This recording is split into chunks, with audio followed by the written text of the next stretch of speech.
I'd like to thank Thakre ji, Sharad Pawar ji, Congress Party of Maharashtra, our leaders, for organizing a fantastic session of the India Alliance.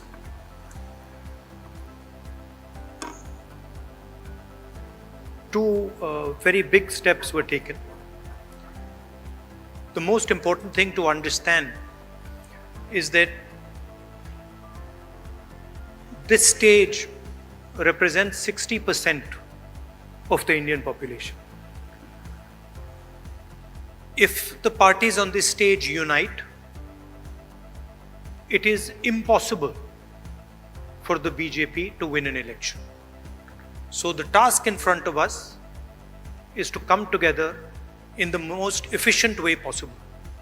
And two big steps have been taken in that regard. The first step is a coordination committee and committees under that committee.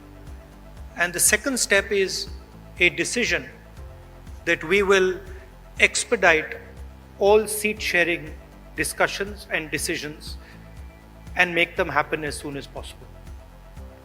These are two very, very powerful steps in ensuring that the India Alliance defeats the BJP.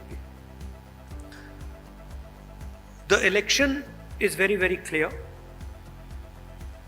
I did a press conference yesterday, and the nexus between the Prime Minister and a particular businessman is there for every single person to see.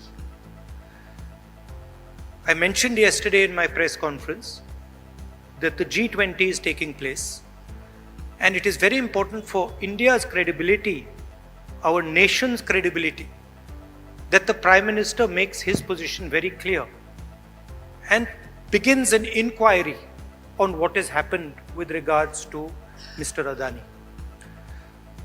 The Prime Minister and the BJP are a nexus of corruption. And that is the first thing that the India Alliance is going to demonstrate and prove. The idea behind Prime Minister Modi's government is to extract money from the poor people of this country and transfer it to a limited few. And so we are going to propose a clear path, development path. We are going to put together a clear set of ideas that will once again involve the poor people, the farmers, the kisans, the workers in the progress of this country. I'd like to once again thank all the senior leaders, and I'm confident that the India Alliance will defeat the BJP. The final thing I'd like to say, of course there are leaders who are much more senior than me, but the real work in this alliance is the relationships that are forged between the leaders of this alliance. And I can say with confidence that these two meetings have done a huge amount in building the rapport between all the leaders and ensuring that all of us work together as one. I can see that there is flexibility among all the leaders in the way we are approaching things. There are differences, of course, but I am extremely impressed by the way those differences are minimized and ironed out. Thank you very much. Of course, I don't want to comment much about the press, but I think Laluji said it best. You're also in some ways restricted and chained, and India Alliance is working to free you from your chains. I forgot one thing, which is probably the most important thing. I spent a week in Ladakh. I went to Pangong Lake, right in front of where the Chinese are. And I had detailed discussions, probably the most detailed discussions that any politician outside Ladakh has had with the people of Ladakh.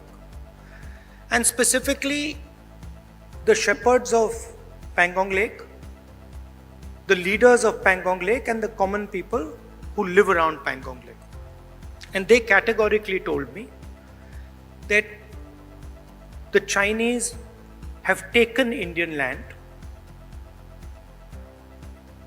They categorically told me that the Prime Minister is lying about the fact that the Chinese have not taken Indian land. And every single person in Ladakh knows that the people of India and the people of Ladakh have been betrayed by the government of India. There is clearly an accommodation that has happened between the government and the Chinese. There is clearly a change on the borders. Our shepherds themselves told us that they are not being allowed into the areas where they were allowed. So this is known to everybody. Unfortunately, our press doesn't raise these issues, but these are issues of national importance, of national security, and it is shameful, extremely shameful, what has happened in Ladakh.